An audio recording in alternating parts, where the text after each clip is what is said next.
buntags. For today's video guys is padulong ani niya og Liloy. And yes, not a typical video nga naatay kauban karon guys is nag solo tripping traveling ta. So dili ra kayo na kataas nga to ang biyahe guys. Kay diri raman ko nang hunat sa Leon Postigo guys kay nakitulog ko sa ako ang amiga. So nigikan ta og dapitan no atong to ang holiday dayon ako nagisang gyunahon na guys nga makitulog jud ko kay og i-back and forth na to ang Liloy og dapitan murag waborlogs kita sa kalayo. Og pila ra may biyahe guys naabot na dayon ta diri nga part sa Liloy day ni hunong ko di ana kay wala man ko kabalo sa ako ang ruta. So of course Google Map is the key. So after na to diha og check sa Google guys so niabante na dayon ta padayon sa ato nga biyahe and yes ang ato nga destination karon is kaning ilang gitawag og Little Siargao. And wala na dai ko na sa guys kay nakaabot naman gid ko sa ako nga destination char. So daghan kayo mga establishments dari guys no makanaan. So dari ako napili guys nga mukaon kay sa kainit sa panahon guys need nako nga mag-refresh so ganahan ako mukaon og something bugnaw. Mga katulugid ko nagbalik-balik og bahas-bahas guys ay ako naka-decide nga diri ko mukaon kay mura mo pa yung nakita gyud halo-halo nga mura kanila ni siya kay agi sa kainit sa panahon. So while go fix ko na sa ako nga headband guys nag-order na po dayon ko og food which is siomai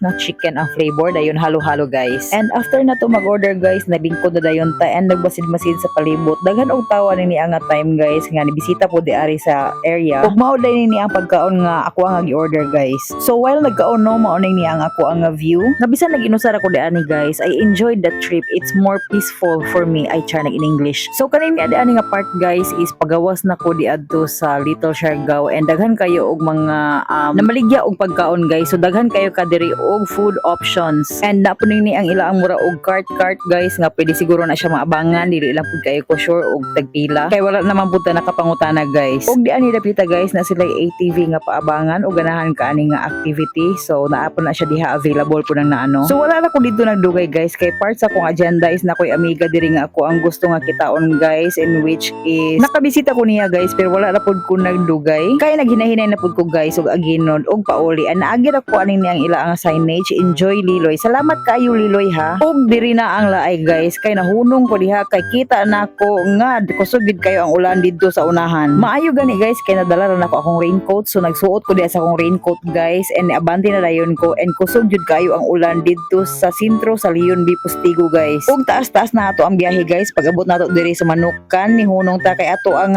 gihubo ang raincoat kay pertigit pud niya pagkaiga nga oy. Grabe nga kakusog sa ulan guys like zero visibility gyud dito dapit sa Leon Postigo nga kabalik ko na kay ko sa kong agi guys pero ni push ra gihapon ko og pauli guys. So sakto ra gyud nga wala koy kauban guys kay ug na pa koy kauban mabasa gyud kayo siya luoy gyud kay usa ra man kabuk ang ako ang raincoat. So pila ra may dagan guys sa walay langay naabot na dayon ta og dapitan guys pero wala ta ani diretso sa balay og uli kay naapatay gihapit guys kay nay nag-invite nato og birthday ay wow tuwa na naandar na pud ang pagkaasay. So birthday di ay sa anak sa ako ang amiga guys unya nang invite siya og paniudto nya kay galaag man ta so ingon ko niya nga basin maabot ko og alas 5 og insakto gid kay atong balabana sa oras sa atong pag-abot guys. So ana pa sunset na gyud so morning na siya guys nakabitbit na ko og gamay nga food ay wow. Og diri ra ako na realize guys nga perti na dai nako kalagom ay wow namula na gyud sa kainit natagam unsa pay gilaag udag ko kayo hungit oy. Mayo pa ang panahon dana guys pero feel nako ako may nagdala sa ulan kay tan-awa pagkagabi guys o ni ulan kaayo